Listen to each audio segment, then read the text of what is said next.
कहानी की शुरुआत होती है और हम सभी को युलेन और सेनवेई को दिखाया जाता है जो इस वक्त पर गार्जियन हॉस्पिटल आए हुए थे। हमें अपने युलेन को दिखाया जाता है जो सेनवेई को लेकर अपना डॉक्टर के सामने ही बैठा रहता है। डॉक्टर जिसके हाथ में एक रिपोर्ट थी वो इस रिपोर्ट को देखता रहता है और फिर कहता है मिस्टर सेनवेई, आपकी रिपोर्ट तो नॉर्मल आई है। अभी जैसे ही वैसे कहते हैं अपने युलेन सीधे कहते हैं तो फिर इसे ये प्रॉब्लम क्यों होती है। जैसे ही वैसे कहता है हमारे जो डॉक्टर है वो सीधे ही कहती है इसके बहुत से कारण हो सकते हैं, जैसे कि कुछ स्ट्रेस से लेना या फिर नींद का पूरा ना हो पाना, और भी बहुत सारे कारण होते हैं। तो मुझे लगता है कि आपको अभी नींद का ध्यान रखना है और दूसरा स्ट्रेस नहीं लेना है। आपका रिपोर्ट तो बहुत नॉर्मल आया है तो आपको अभी अपना ध्यान रखना चाहिए कि आप अच्छे से सो जाए और प्लस आपको ज़्यादा टेंशन नहीं लेना है। अभी वो जैसे ही ऐसे कहता है हमारे युलेन जो है वो कहते हैं अच्छा ठीक है। अब जैसे वो ऐसे कहते हैं हमारे सेनवेई वो चुपचाप देखते ही रहते हैं। अभी जैसे कि वो देखते रहते हैं उनको भी लगता है कि हाँ कई बार ऐसा हुआ है कि वो सोए नहीं हैं और वो टेंशन भी लेते हैं। उस वजह से उन्हें महसूस होता है कि हाँ हो सकता है किस कारण ही उन्हें ये प्रॉब्लम होती है। वो यही सोचते हैं। अभी डॉक्टर जो है वो कहते हैं अभी मैं कुछ दवाइयाँ लिख कर दे रहा हूँ जिससे आपको नींद में आसानी होगी और आप अच्छे से सो पाएंगे। वैसे ही कहते हैं और फिर उन्हें दवाई का पर्ची दे देते हैं। अभी अपने युलेन जो सेनवेई को लेकर यहाँ से निकल जाते हैं, उस जगह से निकले हैं। वहाँ से निकलने के बाद अब वो सीधे वहाँ पर जाते हैं जहाँ पर से दवाई लिया जाता है। सेनवेई जो एक जगह पर बैठा हुआ था और युलेन जो इस वक्त पर दवाइयाँ ले रहे थे। अब युलेन जो दवाइयाँ ले लेते हैं, दवाइयाँ लेने के बाद अब वो सेनवेई के पास जाते हैं और कहते हैं चले हम। सेनवेई अपने युलेन की ओर देखने लगता है। युलेन बस अपने हाथों को सामने बढ़ा देता है। अब सेनवेई जो युलेन के हाथों पर अपना हाथ रख देता है और दोनों ही अब हॉस्पिटल से बाहर निकलने लगते हैं। हमें दिखाया जाता है युलेन और सेनवेई जो एक दूसरे के साथ थे और चुपचाप चल ही रहे थे। तभी सामने से हमें किसी को आते हुए दिखाया जाता है। ये कोई और नहीं बल्कि अपने सेंसी थे। हमें दिखाया जाता है अपने सेंसी जो सामने से आ ही रहे थे, बस वो आते रहते हैं। एक ही वक्त पर हमें अपने युलेन सेनवेई को ऐसे इधर से जाते हुए दिखाया जाता है और इधर से हमारे सेंसी को आते हुए दिखाया जाता है। जैसे ही दोनों एक दूसरे को पार कर लेते हैं उसी वक्त पर हमें दिखाया जाता है हमारे सेंसी जो 1 मिनट के लिए रुक जाते हैं, पलट कर अपने युलेन और सेनवेई को देखते रहते हैं। अभी वो उन्हें देखते रहते हैं और उसके बाद वो सीधे अपने ऑफिस के अंदर चले जाते हैं। ऑफिस के अंदर चले जाने के बाद वो चुपचाप बैठे रहते हैं और फिर अपने वॉच बॉय को बुलाते हैं। अभी जैसे ही वॉच बॉय को बुलाया जाता है वो कहता है जी सर मैं आपकी क्या हेल्प कर सकता हूँ। अभी जैसे ही वो ऐसा कहता है अपने सेंसी जो है वो कुछ कहते हैं। अभी सीन कट होता है, हमें सीधे अपने युलेन और सेनवेई को ही दिखाया जाता है जो इस वक्त पर हॉस्पिटल से बाहर निकल गए थे। हॉस्पिटल से बाहर निकलने के बाद ये दोनों अभी यहाँ से सीधे निकल जाते हैं। अपना वही एक टैक्सी बुलाते हैं और टैक्सी बुलाने के बाद हमारे युलेन सबसे पहले, हालांकि उन्हें तो अपना ही ये देखना रहता है बस बैठना है, पर अपने युलेन तो डायरेक्ट उस टैक्सी ड्राइवर के बारे में पूछने लगते हैं कि तुम कौन हो, तुम्हारा नाम क्या है, क्या तुम इसके अलावा और कोई काम भी करते हो या तुम्हारे पास कोई हथियार है। वो ये सब चीज़ों को चेक करने लगते हैं। सेनवेई जो खड़े रह जाते हैं और ये देखते ही रहते कि ये कर क्या रहा है। अभी वो जो ड्राइवर था वो सीधे ही कहता है माफ़ कीजिएगा सर, अगर आपको नहीं बैठना है तो कोई बात नहीं, मैं दूसरी सवारी ले सकता हूँ, पर आप मुझसे इतने पूछताछ क्यों कर रहे हैं। अभी युलेन जो सिर्फ और पूछते रहता है। सेनवेई कहता है युलेन बस करो। युलेन जो सेनवेई की ओर देखता है। अभी जैसे वो उसकी ओर देखता है हमारे जो सेनवेई है वो कहते हैं ज़रूरी नहीं कि हर कोई वैसा होगा, एक बार हो चुका है, अभी ऐसा कुछ नहीं होने वाला, हम चलते हैं। वैसे ही कहता है और सीधे ड्राइवर से माफ़ी मांगता है। अभी जैसे उसने ड्राइवर से माफ़ी मांगा था, ड्राइवर जैसे सीधे ही कहता है आपके कहने पर चल रहा हूँ सर, पर मुझे पसंद नहीं कि मुझसे कोई ऐसे सवाल आप करें। अभी अपने जो सेनवेई और युलेन है वो सीधे कार पर बैठ जाते हैं। अभी जैसे वो उस पर बैठते हैं, बैठने के बाद ड्राइविंग शुरू हो जाती है।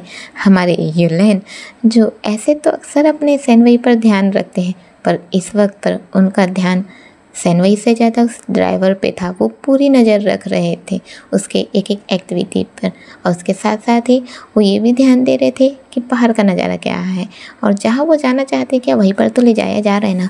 वो इस चीज़ का पूरा ध्यान रख रहे थे। चलिए सीन कट करते हैं और हमें सीधे एक अलग से घर को दिखाया जाता है। लाइक ये एक छोटा सा कोठरी जैसा था, हमें उसे ही दिखाया जाता है, जहाँ पर हमें दिखाया जाता है एक शख्स जो खड़ा हुआ था और किसी से बात कर रहा था। अब जैसे कि वो किसी से बात कर रहा था, अभी हमें उसके चेहरे को दिखाया जाता है। लाइक ये बात करने वाला इंसान कोई और नहीं बल्कि अपना जूजू था, जो कि वहाँ पर था। पास में एक मटका रखा हुआ था जिस पर एक ग्लास रखा हुआ था, वो भी उल्टा पड़ा हुआ हमें दिखाया जाता है। वहाँ पर वो किसी से बात कर रहा था जिसके हमें सिर्फ जूते ही दिखाए जाते हैं। हम देखते हैं अपना जूजू सीधे कहते हैं, हाँ तुम्हारे कहने पर मैंने कर दिया है। हाँ, इतना आसान नहीं था। उन लोगों का भरोसा जीतना इतना भी आसान नहीं है। अभी मुझे सिर्फ उन लोगों की कुछ और मदद ही करनी है। हाँ, मैंने कर दिया है। उन लोगों का ड्रग्स का सप्लाइंग का भी हेल्प किया है और बाकी चीज़ों में भी।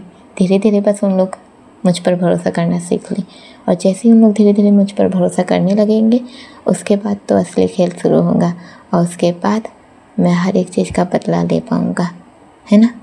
अभी जैसे ही वैसे कहता है, हमें दिखाया जाता है उसके कंधे पर किसी का हाथ आता है। लाइक जिससे वो बात कर रहा है उसका हाथ आता है। अभी जब वो उसके कंधे पर किसी का हाथ दिखाया जाता है तो हमें एक गोल सी घड़ी दिखाई जाती है जो कि ओल्ड मॉडल की थी, लाइक ओल्ड डिजाइन की थी। हमें उसका घड़ी को ही दिखाया जाता है। अभी जैसे कि घड़ी को दिखाया जाता है, अपना जो जूजू है उसके हाथ को ऐसे, लाइक उसका कंधे पर जैसे हाथ रखा गया है उसको अपने हाथ से छूता है और कहता है तू फिक्र मत कर, तो अपना बदला ज़रूर ले पाएगा। अभी जैसे ही वैसे कहता है, वो शख्स उसे अपनी ओर खींचता है और उसे हक कर लेता है। अभी जैसे ही वो हक करता है, हक करते ही हमें दिखाया जाता है कि ये जिसने उसे हक किया था, इसका ड्रेस पुलिस वाला ड्रेस था और इसकी हाइट थोड़ी सी छोटी दिख रही थी। लाइक अपने जूजू से थोड़ी 19-20 वाली साइज उसकी लग रही थी। अभी सीन कट होता है और हम सभी को सीधे ही अपने लिनजिन को दिखाया जाता है, जो इस वक्त पर अपने दादाजी के पास ही बैठा हुआ था। उसके दादाजी जो अभी भी बिस्तर पर लेटे हुए थे, वो अपने लिनजिन को बुलाते हैं, लिनजिन बेटा इधर आओ। अभी जैसे ही वो उसे बुलाते हैं, हमारे लिनजिन जो है पास जाते हैं, उसके हाथों को पकड़ लेते हैं और कहते हैं, हाँ दादाजी क्या हुआ। हमारे दादाजी है वो सीधे ही कहते हैं, लिनजिन बेटा तुम मुझे माफ़ कर देना, मेरे पास वक्त नहीं है। अभी जैसे ही अपने दादाजी ऐसे कहते हैं, हमारे लिनजिन जो उनके होठों पर हाथ रख देता है और कहता है, ये आप क्या कह रहे हैं, एक आप ही तो है जिसकी वजह से मैं यहाँ पर हूँ। अगर आप ऐसा कहेंगे तो कैसे चलेगा दादाजी, आपको ठीक होना है।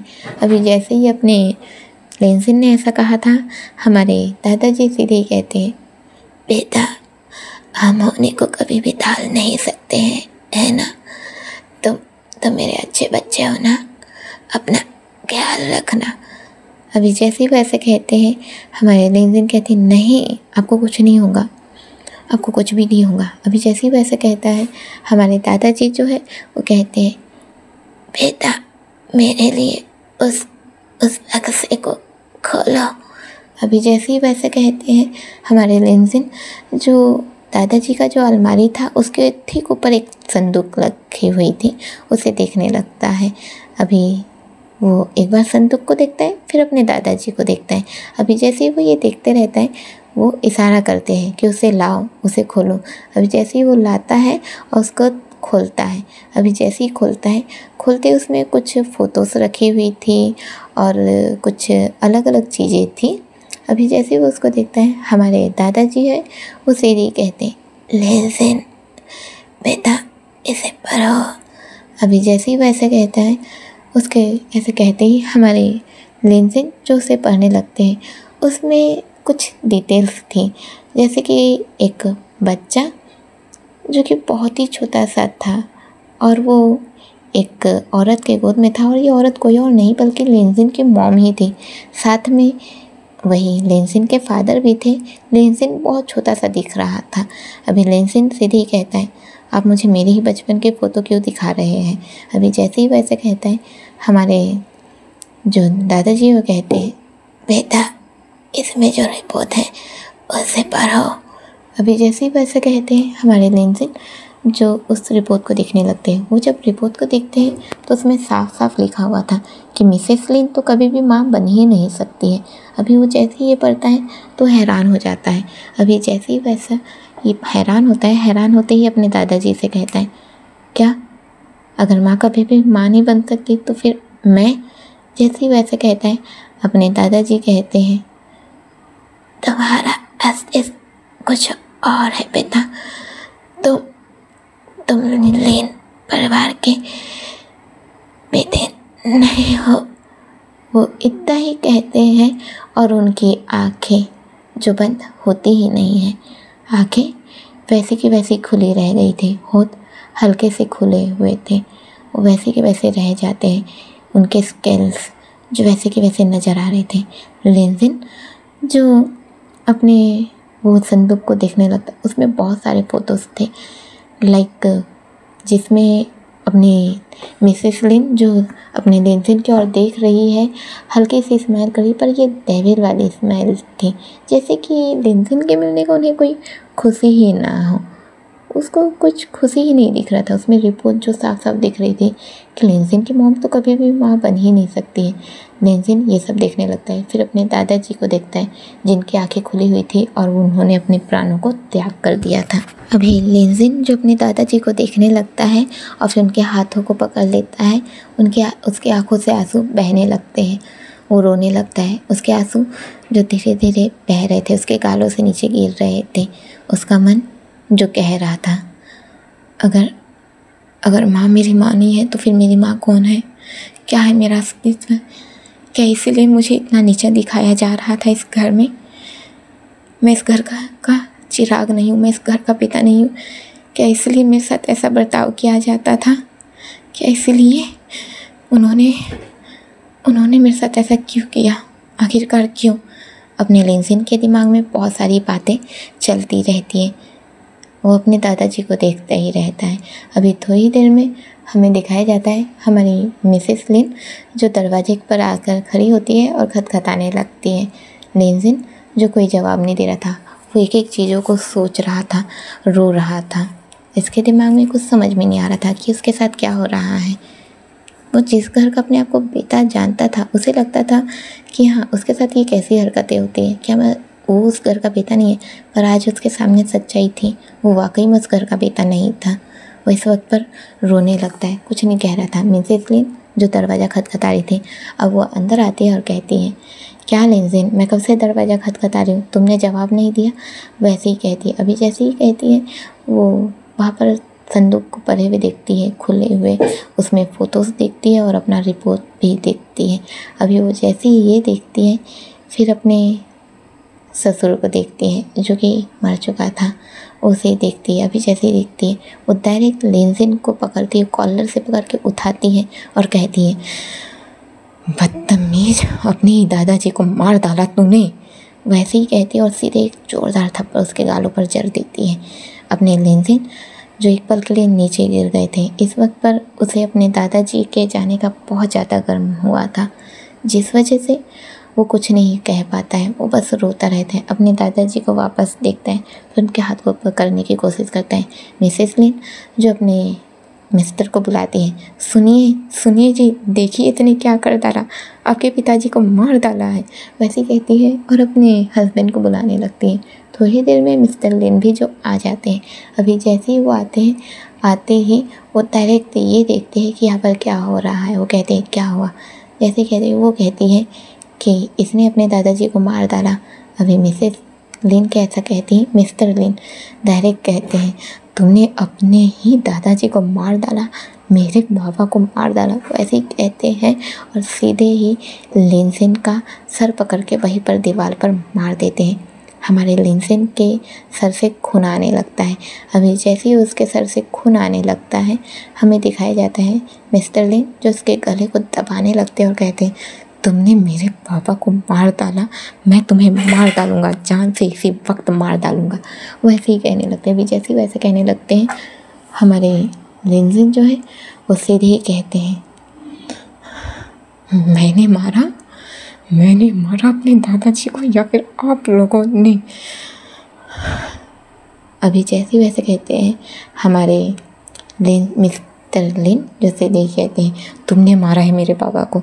हमारे लेनजिन जो डायरेक्ट हाथ झटकते हैं और एक भूसा डायरेक्ट अपने मिस्टर लिन के पेट पर देते हुए कहते हैं, मिस्टर लिन, मैंने तुम्हारे बाप को नहीं मारा है, मैंने अपने दादाजी को नहीं मारा है। अभी जैसे ही ऐसे कहते हैं मिसेस लिन सीधे ही कहती है, अपने बाप से बदतमीजी कर रहे हो क्या? यही संस्कार दिए हैं मैंने तुम्हें? हमारे लेनजिन जो सीधे मिसेस लिन की ओर देखते हैं, अपनी फिंगर उनकी ओर पॉइंट आउट करते हैं और सीधी कहती हैं, मिसेस लिन, मुझसे दूर रहिएगा। अब तक की जो भी इज्जत हो रही थी सिर्फ इसलिए क्योंकि मुझे लगता था कि मैंने आपके ही कोख से जन्म लिया है, पर आज मुझे समझ में आ गया कि आप तो कभी माँ ही नहीं बन सकती, तो फिर मैं आपका पिता कैसे हो सकता हूँ? मैं इस घर का वारिस नहीं हूँ, तो मुझे पूरा हक है कि मैं अपने लिए लड़ूँ।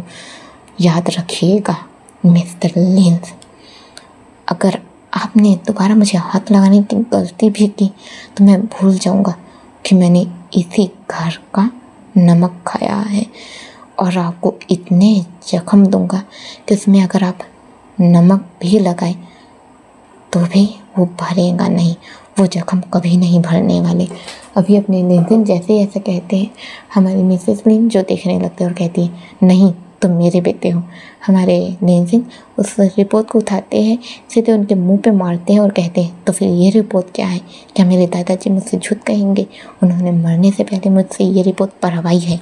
अब लेनजिन ऐसे ही कहता है और फिर अपने दादाजी के पौधे को अपने गोद में लाइक प्रिंसेस स्टाइल में उठाता है, और प्रिंसेस स्टाइल में उठाने के बाद वो सीधे उन्हें लेकर जाने लगता है। मिस्टर लिन सीधे ही कहते हैं, कहाँ लेकर जा रहे हो मेरे पापा को? हमारे लेनजिन सीधे ही कहते हैं, आप लोगों से बहुत दूर, मैं अपने दादाजी का अंतिम संस्कार खुद करूँगा। वो ऐसे ही कहता है और उनकी बॉडी को लेकर यहाँ से जाने लगता है। अभी जैसे ही वो उनकी बॉडी को यहाँ से लेकर जाने लगता है, हमारे मिस्टर लिन जो पीछे जाते हैं और कहते हैं, वो मेरे बाबा है। हमारे लेनजिन जो हाथ झटक देते हैं और सीधे कहते हैं, अगर वाकई में आपके बाबा होते तो आज वो जिंदा होते, आप उनका ख्याल रखते रहते। वो ऐसे ही कहते हैं और सीधे उन्हें लेकर जाने लगते हैं। वो लेकर बाहर जाता है और फिर सीधे यहाँ से वो लेके जाता है। ले जाने के बाद वो फाइनली एक जगह पर पहुँचता है जहाँ पर उसका लाइक अपने दादाजी का वो जो फ्यूनरल है वो तैयार करवाता है और फिर उनको शांति देने के लिए वहाँ पर खड़ा रहता है। अभी जैसे कि वो शांति देने के लिए खड़ा रहता है, हमारे लेनजिन ने बिल्कुल भी अपने माँ और बाबा को दादाजी के बॉडी को देखने ही नहीं दिया था। लाइक जब उनकी मौत हुई तब वो तो देखने दे दिया, पर अभी वो बिल्कुल भी नहीं देखने देता है।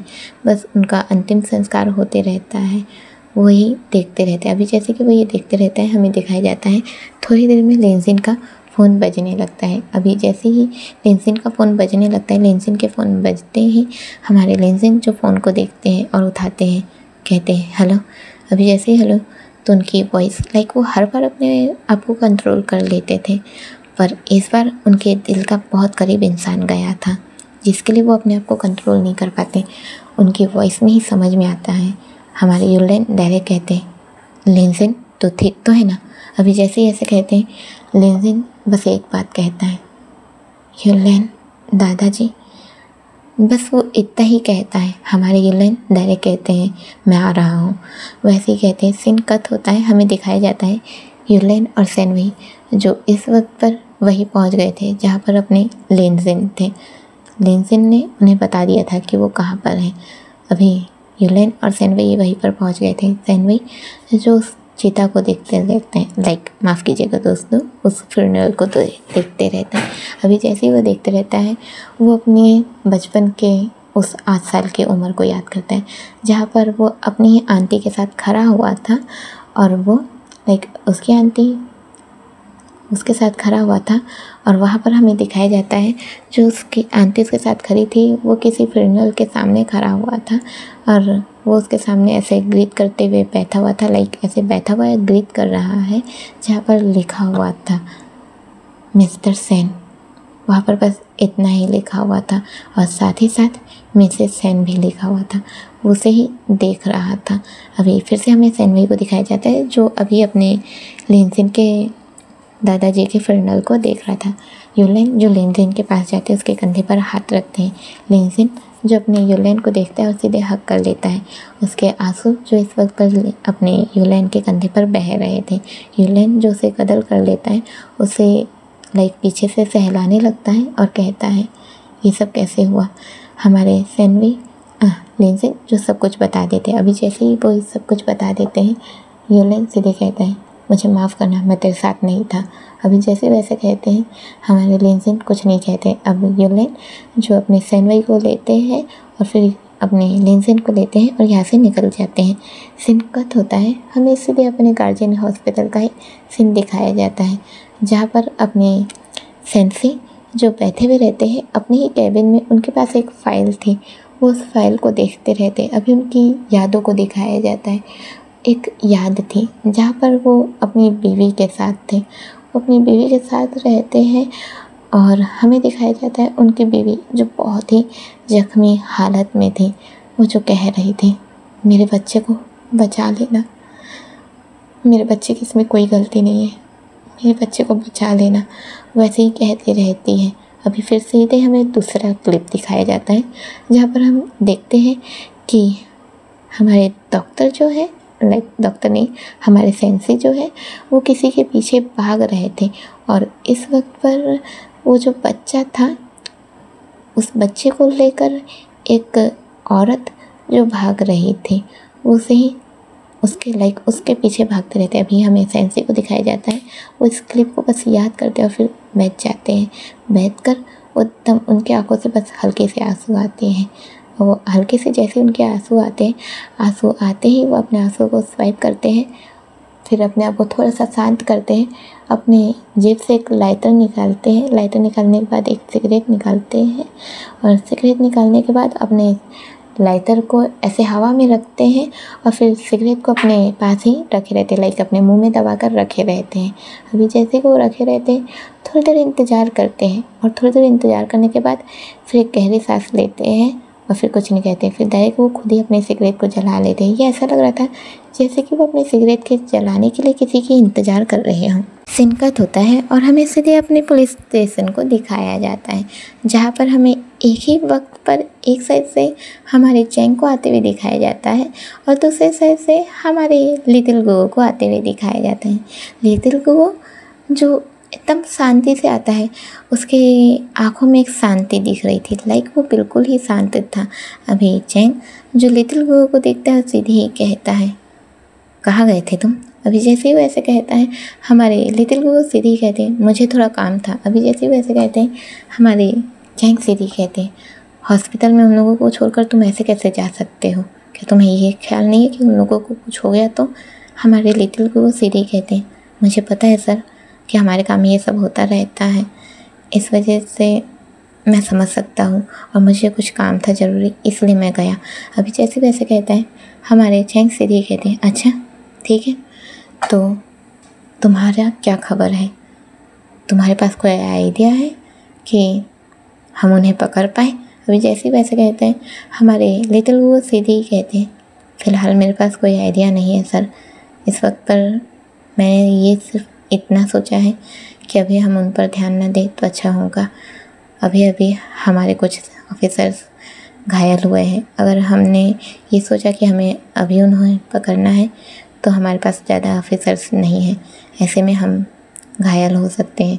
तो मेरा मानना है कि हमें थोड़ा वक्त लेना चाहिए। अपने चैंग जो लिटिल गुगो की ओर देखने लगते हैं और कहते हैं वाकई में तुम किसी काम के नहीं हो, तुम्हें जो मैं नकारा समझता हूँ सही समझता हूँ, तुम्हें कोई हिम्मत नहीं है अपने बाप का बदला लेने की, बस तुम नकारे हो, बेहुआद हो, तुम्हें इस पुलिस ऑफिसर में रहना ही नहीं चाहिए था, तुम आखिरकार यहाँ पर हो ही क्यों। वैसे ही कहते हैं और सीधे अंदर चले जाते हैं।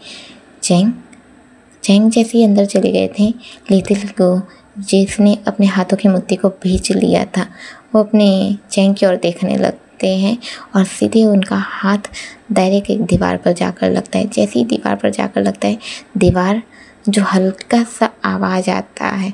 चैंग जो अंदर जा चुका था, लेकिन वो अपने हाथ को देखते रहते हैं, फिर सीधे कहते हैं, अगर आज मैं शांत हूँ तो उसके पीछे कोई कारण है, वरना आपको तो मैं खुद ही सब कहने भी नहीं देता। वैसे ही कहता है और चुपचाप अंदर चला जाता है। अभी हमें अपने चैंग को दिखाया जाता है, जो इस वक्त पर अपने उसका जो कैबिन है, उसका जो डेस्क है, उस पर बैठा हुआ रहता है। उसने एक फ़ाइल खोली हुई थी, उस फाइल को देख रहा था।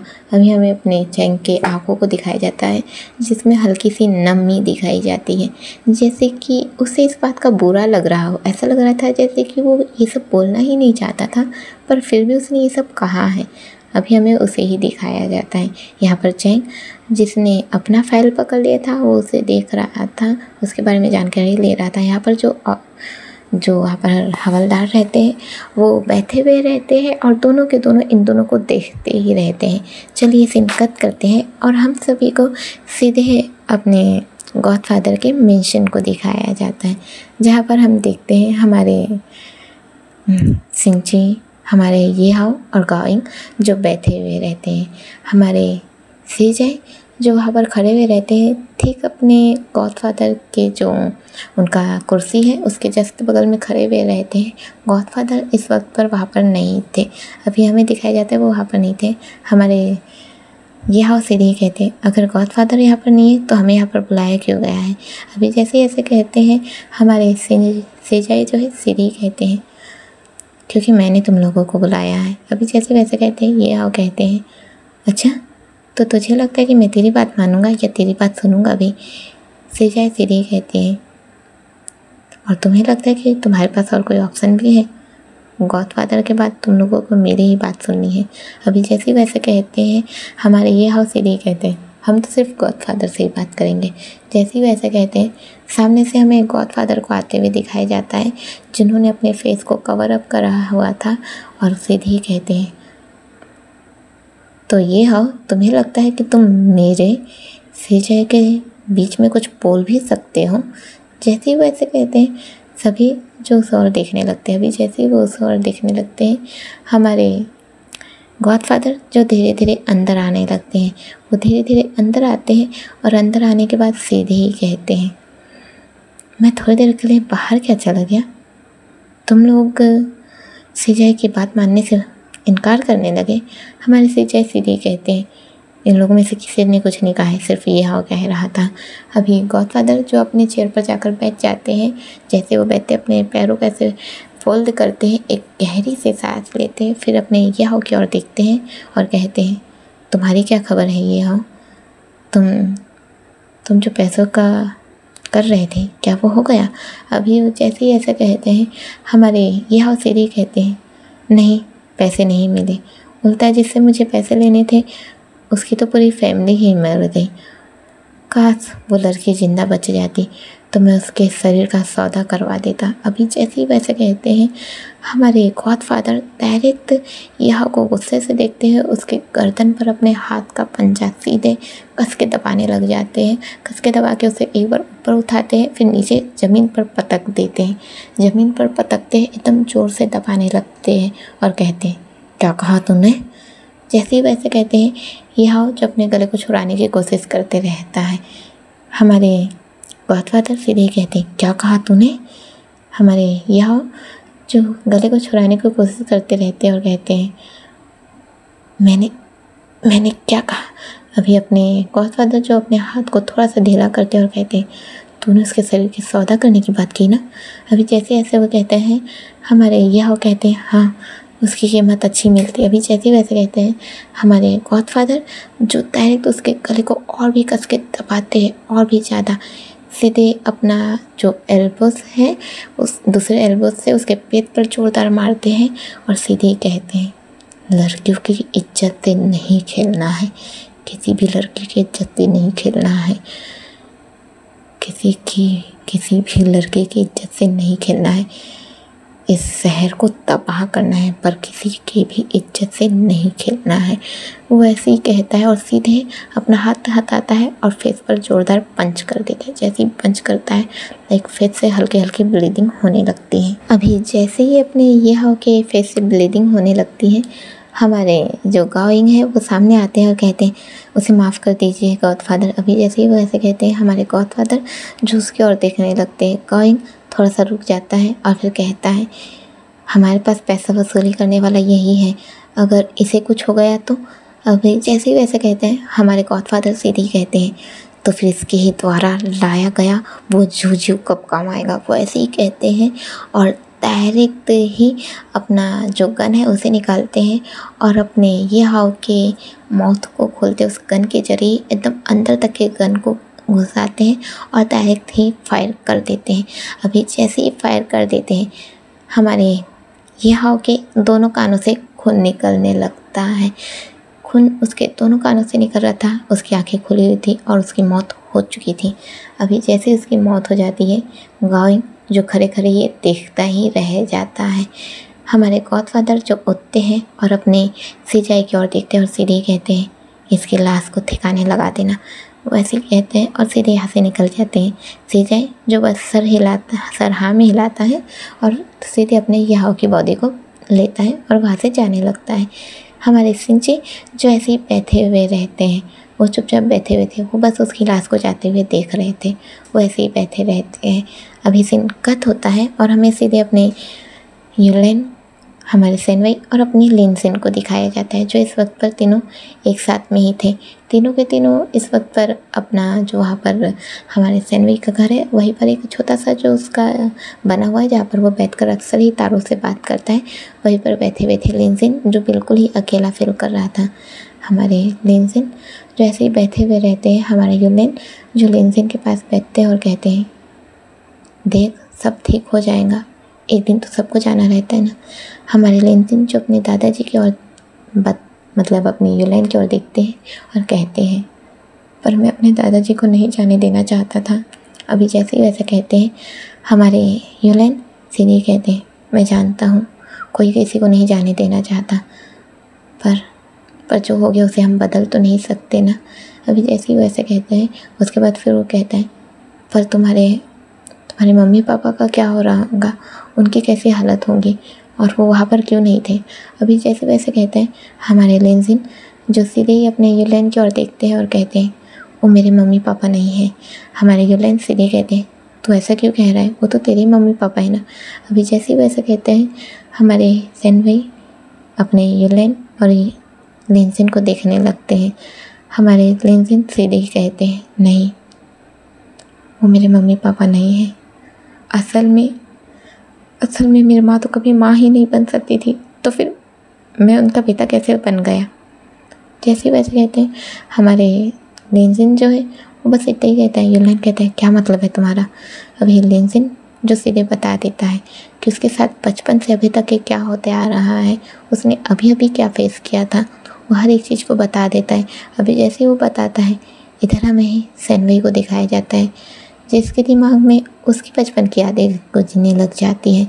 जहाँ पर जब वो सिर्फ 5 साल का था, हमें दिखाया जाता है कि उसे उसकी आंटी जो एक कब्र के पास लेकर आए हुए रहती है, जहाँ पर फ्यूनरल था, उसके पास लाए हुए रहती है और कहती हैं ग्रीट कर मेरे भाई को और तेरी ये माँ जो भाग चुकी है उसे ग्रीट कर, मर चुकी है।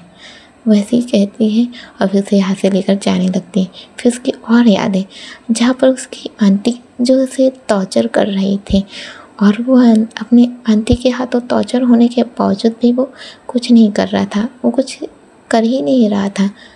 उसे नहीं पता था उसे क्या करना है, वो बस अपने आंटी के हाथों टॉर्चर ही होता रहा। अपनी सही एज में पहुँचे तक के वो बस अपनी आंटी के हाथों टॉर्चर ही होता रहा। यूलेन ने जैसे ही अपनी लिनसिन की सारी बातें सुनी थी, वो डायरेक्ट ही अपनी लिनसिन को हक कर लेता है और हक करके कहते हैं बस बहुत हो चुका, और कुछ मत कहे, इससे तुझे ही तकलीफ़ होगी, और कुछ मत कहे, बस तू ऐसे ही रहे, शांत हो जा, मुझे माफ़ कर देना। मैं तेरा दोस्त होने के बावजूद भी मैं तुझे कभी नहीं समझ पाया, कभी भी मैंने ये ध्यान नहीं दिया कि तू कैसा फील कर रहा है। तेरे हंसी के पीछे वो छुपा हुआ तेरा दर्द मैं कभी नहीं समझ पाया। वैसे ही कहता है और उसे हक किए हुए रहता है। इस वक्त पर यूलेन की भी आंखों से आंसू आ रहा था। वो सोच रहा था कि आखिरकार क्यों ही उसने अपने दोस्त पर ध्यान नहीं दिया। जब वो इतने साल से उसका दोस्त था तो क्या वो उसकी तकलीफ को नहीं समझ सकता था। वो ये सब चीज़ों को सोचने लगता है। इस वक्त पर उसकी आंखों से आंसू आते रहते हैं। सेनवई उसकी भी आंखों से आंसू आ रहे थे, क्योंकि यहाँ पर पास्ट सिर्फ सेनवई का ही ख़राब नहीं था बल्कि लेनजिन का भी ख़राब था। वो उसे देखता ही रहता है। अभी वो उसे देखता रहता है, फिर अपने लेनजिन के पास आ जाता है।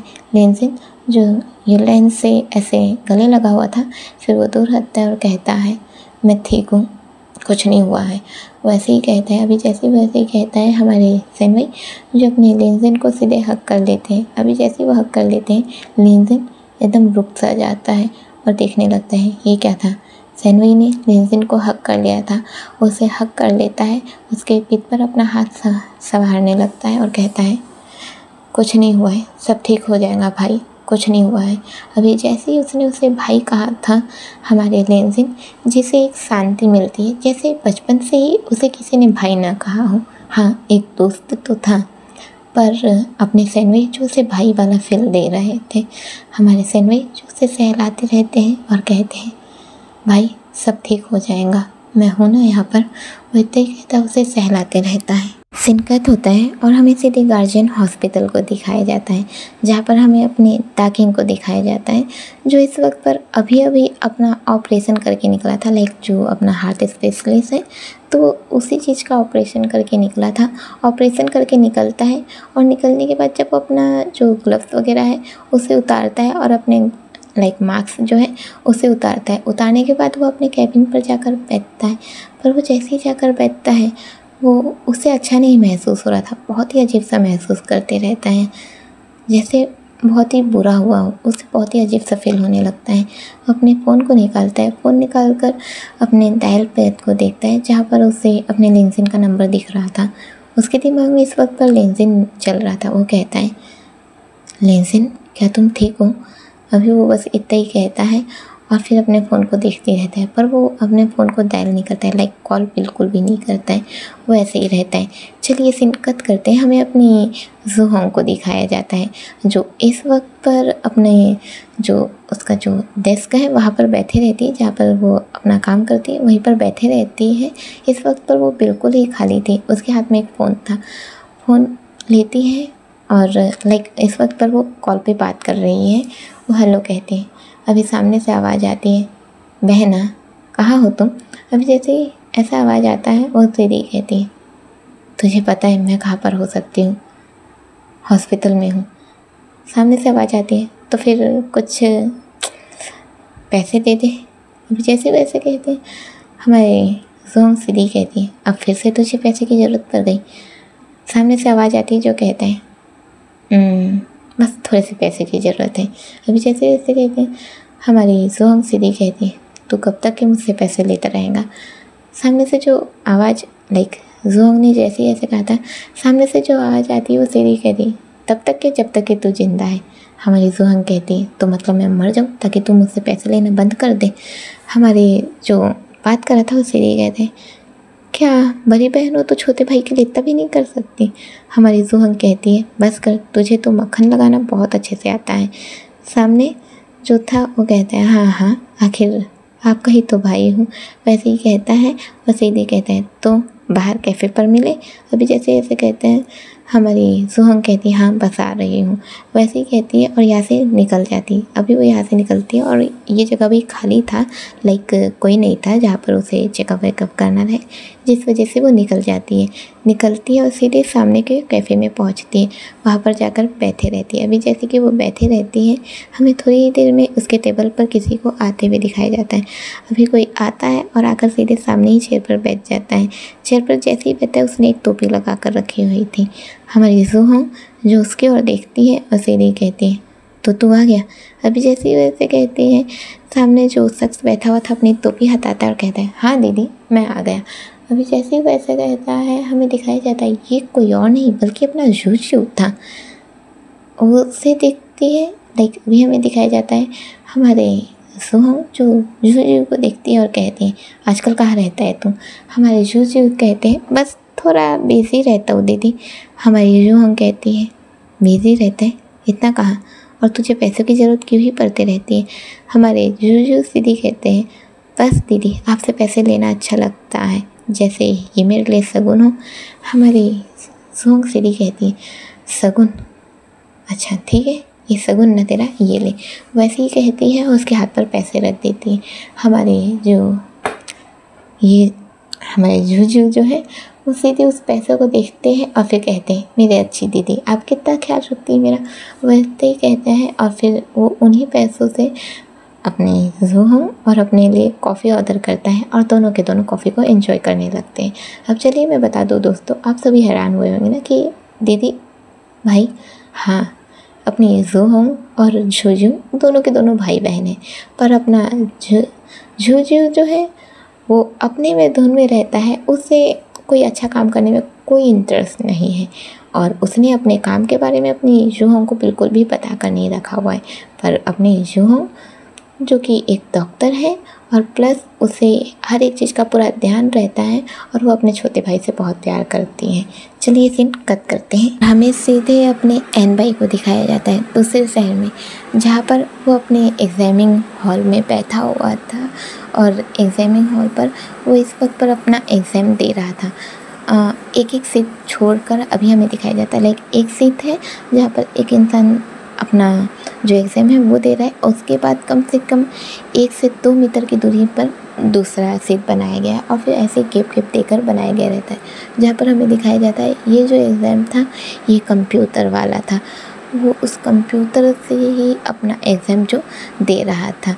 अभी हमें दिखाया जाता है कि ये एग्ज़ाम देता रहता है, फिर सीन कट होता है और हमें वहीं पर दूसरे लाइक इसका जो हॉल है इसके बाद एक और हॉल दिखाया जाता है, जहाँ पर अपनी याकिंग जो है वो अपना एग्ज़ाम देते रहती है। चलिए सीन कट होता है और हमें इन्हीं लोग को दिखाया जाता है जब दोनों के दोनों अपना एग्ज़ाम दे दिए थे। एग्ज़ाम देने के बाद दोनों एक साथ मिलते हैं और अपनी याकिंग सीधे अपने एन भाई को हक कर लेती है और कहती है मेरा एग्ज़ाम तो बहुत अच्छा गया, तेरा एग्ज़ाम कैसा गया। वो बस इतना ही कहती है, पर हमें अपने एन भाई को दिखाया जाता है जो खुश बिल्कुल भी नहीं लग रहा था। उसका मुंह लटका हुआ था, ऐसा लग रहा था जैसे कि उसका एग्ज़ाम अच्छा ना गया हो। चलिए सीन कट करते हैं और हम सभी को सीधे ही अपने सेनवई को दिखाया जाता है जो इस वक्त पर अपने युनलेन और अपने लेजिन के साथ घर के अंदर ही था और सेनवई जो अपने लेजिन और युनलेन के लिए कुछ खाना प्रिपेयर करते रहते हैं। अभी वो खाना बना लेता है और खाना बनाने के बाद फिर लेजिन के पास जाता है और युनलेन के हाथ में देता और कहता है क्या तुम उससे खाना खिला दोगे। हमारे युनलेन जो उसे खाना खिलाने लगते हैं, लेजिन साफ मना करता है कि उसे खाना नहीं खाना। लाइक ऐसे टाइम पर वो कैसे ही खाना खा सकता था, उसने अपने दादाजी को खोया था, वो खाना नहीं खा पा रहा था। अभी हमें दिखाया जाता है जैसे कि वो खाना नहीं खा पा रहा था, इस वक्त पर इवनिंग हो चुकी थी। अभी हमारा लेजिन जो खाना नहीं खा पा रहा था, हमारा युनलेन सीधी कहता है यार खा लेना, ऐसे कैसे चलेगा। अब लेजिन जो खाने को ही तैयार नहीं था, हमारे सेनवई जो वहीं पर बैठते हैं और उसके हाथ से वो जो बर्तन था जिसमें वो खाना दिए थे उसे ले लेते हैं, चम्मच में निकालते हैं और कहते हैं आपको पता है बचपन से ही मैंने कभी भाई का प्यार नहीं देखा, मुझे नहीं पता कि भाई कैसे होता है, पर आज जब आपको रोते हुए देखा तो आपको भाई कहने का मन किया। बस ये सोचकर खा लीजिए कि अगर आपने आज कुछ नहीं खाया तो आपका ये छोटा भाई भी कुछ नहीं खा पाएगा। वैसे ही कहता है और सीधे ही एक चम्मच निकालता है, उसके होठों की तरफ रखे रहता है। अभी जैसे ही होठों की तरफ रखे रहता है, अपना लेजिन जो अपने सेनवई को देखता रहता है और फिर उस उस चम्मच को बाइट कर लेता है और उस पहले निवाले को खा लेता है। अब अपने सेनवई जो दूसरा निवाला निकालते हैं और कहते हैं जानता हूँ कुछ लोगों को भुलाया नहीं जा सकता, कुछ लोग आपकी रूह से जुड़ जाते हैं, आपकी आदत का हिस्सा होते हैं, आपकी ज़िंदगी को जीने का एक जरिया होते हैं, पर कभी कभी हमें उन्हें उसे आज़ाद तो छोड़ देना चाहिए ना।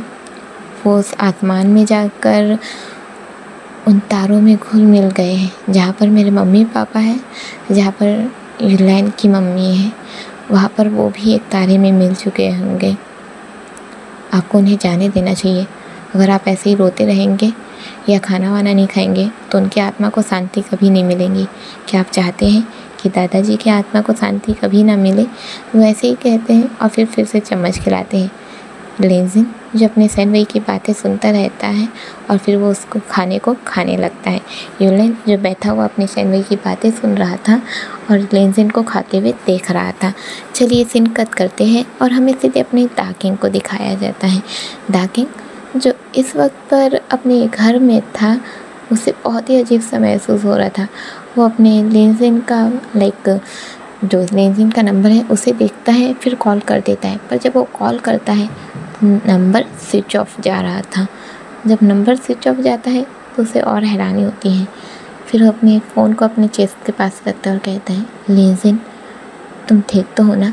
वैसे ही कहता है और फिर अपने फ़ोन को वैसे ही रखे उसकी आंखें जो बंद हो जाती हैं। सीन कट होता है और सीधे हमें अपने गॉडफादर के मेंशन को दिखाया जाता है। गॉडफादर जो इस वक्त पर अपने ही रूम में थे, वो अपने ही रूम में रहते, सामने वो एक पेंटिंग को देखते रहते। वही पेंटिंग जो उनकी बीवी के साथ उनका फ़ोटो ही था।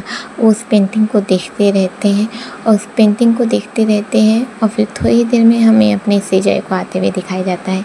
जो आता है दरवाज़ा बंद करता है। दरवाज़ा बंद करने के बाद सीरी कहता है, आपको उसे मारने की क्या ज़रूरत थी? हमारे गॉडफादर जो सीधे ही अपने सेजय की ओर देखते हैं और कहते हैं, मुझे उसे मारने की क्या ज़रूरत है? तुझे पता भी है कि वो एक लड़की की इज्जत के बारे में क्या कह रहा था? हमारे सेजय सीधे ही कहते हैं, तो फिर इसके लिए आप उसे मार डालेंगे? हमारे गॉडफादर सीधे ही कहते हैं, तो क्या तू ये भूल सकता है कि तेरी बहन के साथ क्या हुआ था, या मैं ये भूल जाऊँ कि मेरी बीवी के साथ क्या हुआ था? जैसे वैसे कहता है हमारे सेजय जो सीधे ही कहते हैं, नहीं मैं नहीं भूला हूँ। जैसे वैसे कहते हैं हमारे गॉडफादर सीधे कहते हैं, सेजय मैं भले ही शहर को तबाह करना चाहता हूँ, पर मैं किसी की इज्जत के साथ नहीं खेलना चाहता। मैं नहीं चाहता कि किसी की इज्जत के साथ ऐसा हो। हाँ, मैं चाहता हूँ कि ये शहर तबाह हो जाए। इस शहर में मैंने अपनी बीवी को खो दिया, अपने प्यार को खो दिया, अपने दूसरे बच्चे को खो दिया। हाँ, वो बच्चा मेरा नहीं था, पर उसमें तो मेरी बीवी का खून था। मैं उसे अपनाना चाहता था, पर उससे पहले ही उसे कोई लेकर जा चुका था। अभी जैसे ही वैसे कहता है, हमें एक अजीब सा कनेक्शन दिखाया जाता है कि इसी वक्त जैसे अपने गॉडफादर ये सब कह रहे हैं और हमें वही अपने जो सेंसी है उसका भी बताया जाता है कि वो भी तो ये सब चीज़ें एक क्लिप को याद कर रहा था ना। तो अभी हमें ऐसा क्यों बताया जा रहा है? आखिरकार गॉडफादर ऐसा क्यों कह रहे हैं? अभी हमें यही बताया जाता है। अब हमारे सेजय जो है वो सीधी कहते हैं, मैं जानता हूँ, मैं भले ही उन लोगों को खुद से सज़ा नहीं दे पाया और इसलिए आज मैं आपके साथ हूँ। हमारे गॉडफादर कहते हैं, हाँ मैं जानता हूँ तुम अपनी दीदी के लिए मेरे साथ हो, पर मुझे मेरे दोनों बेटे सुरक्षित चाहिए और मुझे ये पता ही नहीं है कि मेरा दूसरा बेटा कहाँ पर है। इतना ढूंढा उन लोगों को, पर पता ही नहीं चला कि आखिरकार मेरा दूसरा बेटा गया तो गया कहाँ।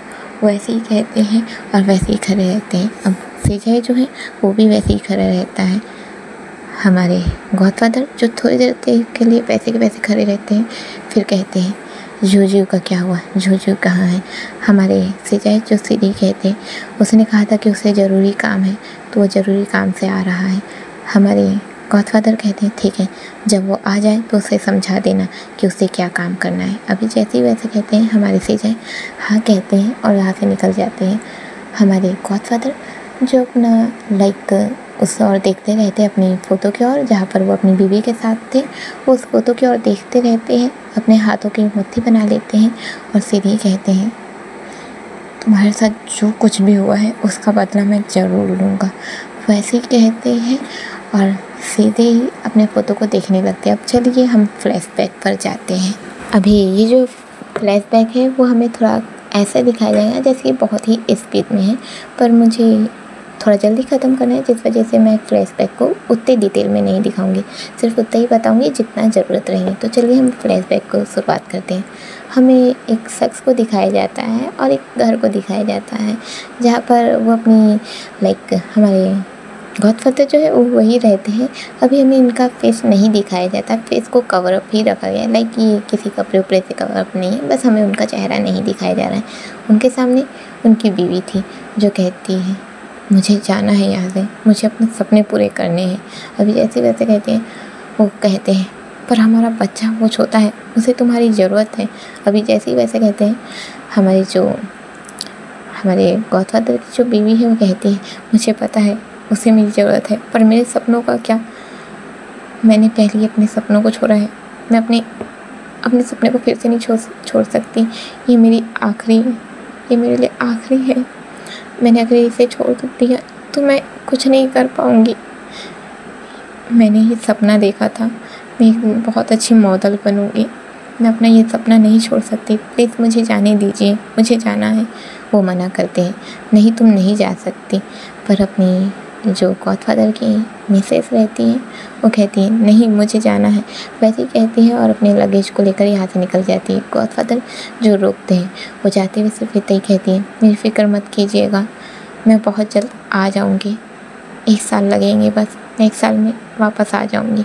वैसे ही कहती है और यहाँ से निकल जाती है। अभी हमें दिखाया जाता है हमारे गॉडफादर जो खड़े रहते हैं, उनके हाथ में उनका बच्चा रहता है जो कि मिनिमम 6 महीने का तो होगा ही। वो उस बच्चे को पकड़े रहते हैं और देखते रहते हैं, फिर वो उसको देखते रहते हैं। हमें एक वहीं पर घर में एक औरत को दिखाया जाता है जो उन्हें जाते हुए देखते रहती है, इन्हें ऐसे खड़े हुए देख रही है, उनके हाथ में बच्चा है और सामने वो अपना जो उनकी भाभी है वो उसे देखते रहती है, मतलब कि ये अपने गॉडफादर की बहन थी। हमें दिखाया जाता है वो उसे देखती ही रहती है। अभी जैसे कि वो उसे देखती ही रहती है, हमारे जो गॉडफादर है वो अपने बच्चे को अपने हाथ में लिए रहते हैं और उसके हाथ को देखते रहते हैं, उसकी उंगलियों को पकड़ते और कहते हैं अरे सनवी बेटा देखो, डरने की ज़रूरत नहीं, तुम्हारी मम्मा ना बहुत जल्दी आ जाएंगी। तुम्हारी मम्मा को ना अपना सपना पूरा करना था, है ना, तो तुम्हारी मम्मा बहुत जल्दी वापस आ जाएंगी, डरने की ज़रूरत नहीं है। वैसे ही कहते हैं और अपने बेटे से बात कर रहे थे। उनका पिता जो शांत सैनवी, छोटा सा सैनवी जो बिल्कुल ही शांत था और अपने पापा की ओर देख रहा था, वो बस हल्का मुस्कुरा रहा था और अपने गॉडफादर जो है वो हंस रहे थे, अपने बच्चे को हंसाने की कोशिश कर रहे थे।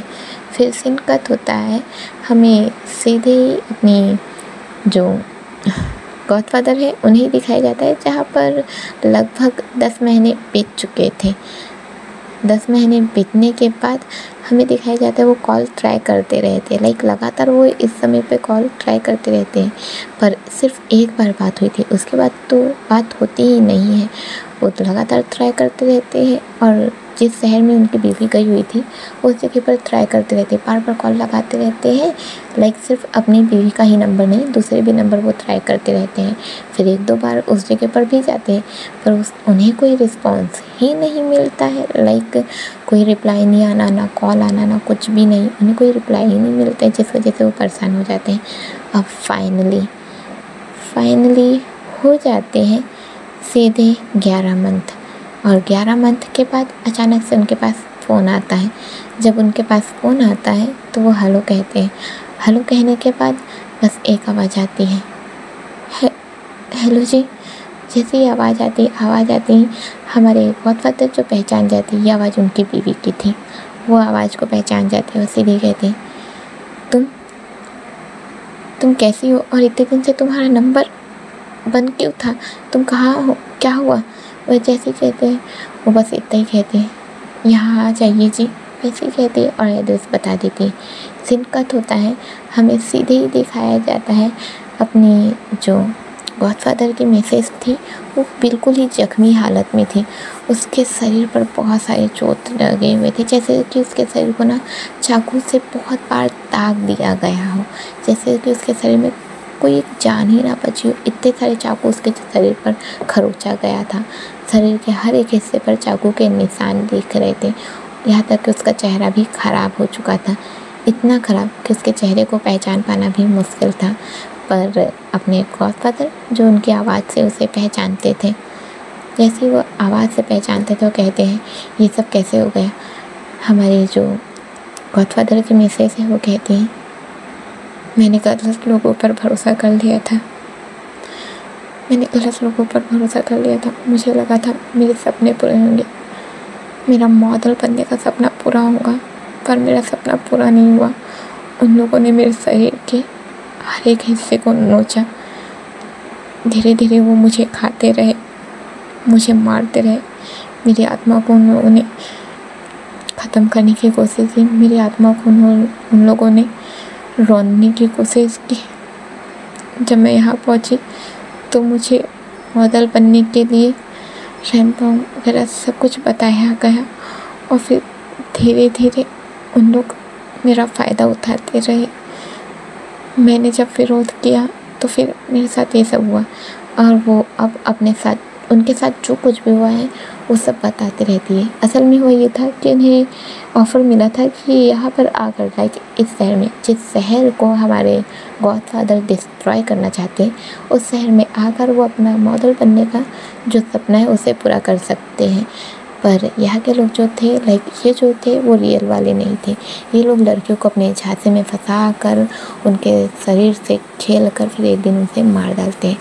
पर लाइक इन लोग जैसे ऐसा करते हैं तो इस दौरान ऐसा होता है कि अपनी जो मिस लाइक गॉडफादर की जो मिसेस है वो अपनी जो वो है लाइक वो प्रेग्नेंट हो जाती है और प्रेग्नेंट होने के बावजूद भी उन्हें मारा जाता है। पर फिर भी हमें दिखाया जाता है वो फाइनली एक बच्चे को जन्म देती है, बच्चे को जन्म देती है और कहती है मेरा बच्चा उसे बचा लीजिएगा, मेरे पास वक्त नहीं है। वैसे ही कहती है और अपने मिस्टर से बात कर रही थी लाइक गॉडफादर से वो बात कर रही थी। गॉडफादर कहते हैं नहीं, मैं उसे भी बचा लूँगा, तुम्हें भी बचा लूँगा, तुम्हें कुछ नहीं हो सकता है। वैसे ही कहते रहते हैं पर अपनी जो गॉडफादर की मिसेस थी वो अपनी जान गंवा देती है। अभी जैसे ही वो अपनी जान गंवा देती है, जान गंवाने के बाद हमें दिखाया जाता है वो जो जगह था वो पूरा खाली था। लाइक वहाँ पर कोई भी नहीं था, कोई भी इंसान वहाँ पर था ही नहीं असल में।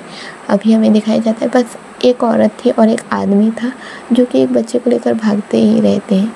हमारी जो गॉडफादर की जो मिसेस थी वो ऐसे इशारे की थी तो वो ऐसे इशारे की ओर देखते हैं और उन लोगों को भागते हुए देखते हैं। जैसे उन लोगों को भागते हुए देखते हैं उन लोग के पीछे जाते हैं पर उन लोग जो पलक झपकते ही यहाँ से गायब हो चुके थे। पर गॉडफादर जो भागते रहते उसी वक्त वो किसी शख्स से टकरा जाते हैं। टकराने के बाद सीधे उसको लाइक उससे टकराते और नीचे गिरते। वो शख्स जो नीचे रहता है गॉडफादर जो उसके ऊपर रहता है। अभी जैसे कि वो उसके ऊपर रहता है गॉडफादर उसके कॉलर को पकड़ लेते और कहते हैं तुमने मेरी बीवी को मार डाला। जैसे ही वो ऐसा कहते हैं हमारे जो नीचे गिरा हुआ था वो कहता है जीजा जी। अभी जैसे वो ऐसा कहता है गॉडफादर जिसकी आंखों से आंसू गिरते हैं अब वो उसे देखने लगता है। अभी जैसे उसे देखने लगता है उठता है।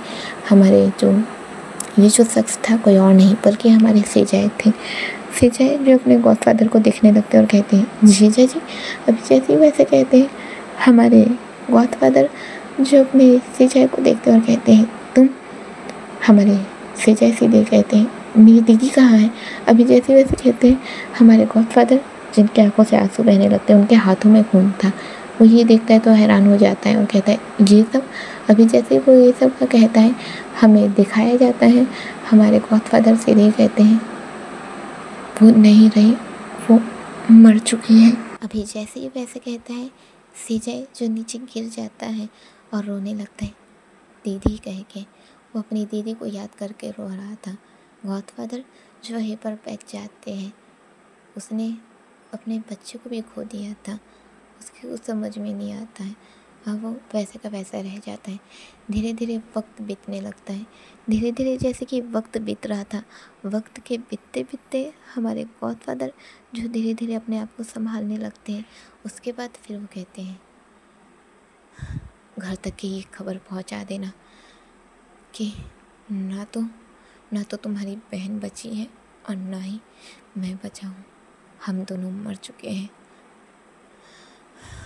मिस्टर सेन मर चुका है, एस्थर सेन मर चुका है और अब जन्म होगा गॉडफादर का। वो ऐसे ही कहता है और अपनी आंखों को ऊपर उठाता है, उसकी आंखों में जैसे खून तैर रहा हो। सीन कट होता है और हमें लगभग 1 साल के बाद का सीन दिखाया जाता है, जहाँ पर हमें बताया जाता है कि हमारी जो सैनवी है उसको दिखाया जाता है, जो कि इस वक्त पर 2 साल का लगभग हो चुका था। और वहाँ पर उसकी आंटी थी जो उसे संभाल रही थी, वो उसे संभाल रही थी। और वहीं पर बताया जाता है कि उसे ये खबर मिलती है कि उसके भैया भाभी जो नहीं रहे। अभी जैसे उसे ये खबर मिलती है, उसके गोद में सैनवी था, वो उसे नीचे पटक देती है और सीधे उसे जैसे ही खबर मिलती है वैसे ही कैसे बैठी रह जाती है और कहती है, मनहूस, तेरी वजह से मैंने अपने भाई को खो दिया। वैसे ही कहती है और सैनवी को सीधे एक अंदर जाती है, किचन में जाती है, वहाँ से एक सरोता लेती है जिसे हम चिला पलटाते हैं, रोटी पलटाते हैं, उसे लेती है, उसे गर्म करती है और गर्म कर सीधे ही अपने सैनवी के पीठ पर लगा देती है और कहती है, मनहूस, तुझे छोड़ूंगी मैं नहीं, मैं तेरी माँ भी मनहूस, तू भी मनहूस, मेरे भाइयों को खा चुके हो तुम लोग। दोस्तों, मेरे भाई को खा चुके हो तुम लोग। अभी वो ऐसे ही कहती है और सीधे ही गुस्से से अपनी सैनवी को देखती रहती है। सैनवी जो इस वक्त पर सिर्फ 2 साल का ही तो बच्चा था, वो बहुत ज़्यादा रोने लगता है। ये जलन उसके बर्दाश्त के बाहर की थी, वो बहुत ज़्यादा रोने लगता है। सीन कट होता है, सीधे हमें प्रेजेंट को दिखाया जाता है, जहाँ पर अपने गॉडफादर जो अपने फ़ोटो को देखते रहते हैं, अपनी बीवी के फ़ोटो को देखते रहते हैं और कहते हैं, अब तक मैं तुम्हारा बदला नहीं ले पाया, ना ही मैं अपने उस बच्चे को खोज पाया और मैं अपने दूसरे बच्चे से भी दूर हूँ, पर एक दिन मैं तुम्हारा बदला भी ले लूँगा और मेरे दोनों बच्चों को कुछ नहीं होगा। बस एक बार पता चल जाए कि मेरा दूसरा बच्चा कहाँ पर है। भले ही वो मेरा खून नहीं है, पर वो तुम्हारा खून था, मेरी बीवी का खून, मैं उसे जाने नहीं दे सकता। वैसे ही कहता है। अभी हमें एक ही वक्त पर अलग अलग क्लिप दिखाया जाता है, जहाँ पर अपने गॉडफादर जो है अपनी फ़ोटो की ओर देख रहे थे, वहीं पर हमारे जो जू है वो अपने गॉडफादर के जो मेंशन है वहाँ आने की तैयारी कर रहे थे।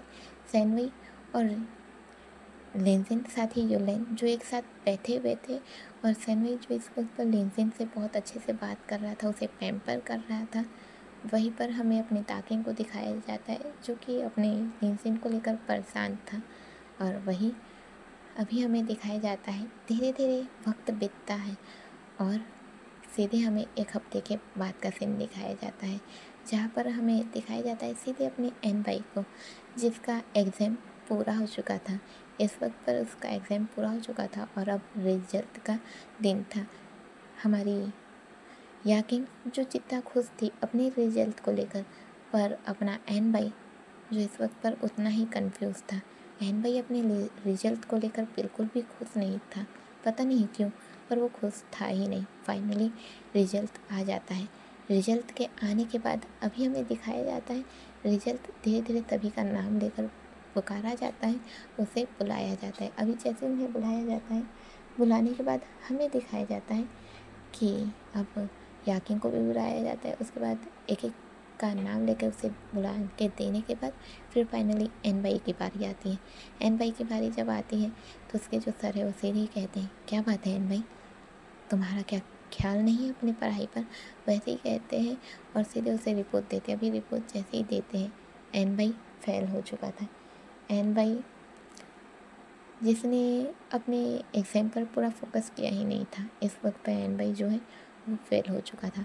अब अपने जो टीचर है वो कहते हैं, तुम फेल हो चुके हो, आकर प्रिंसिपल ऑफिस में प्रिंसिपल से बात कर लेना।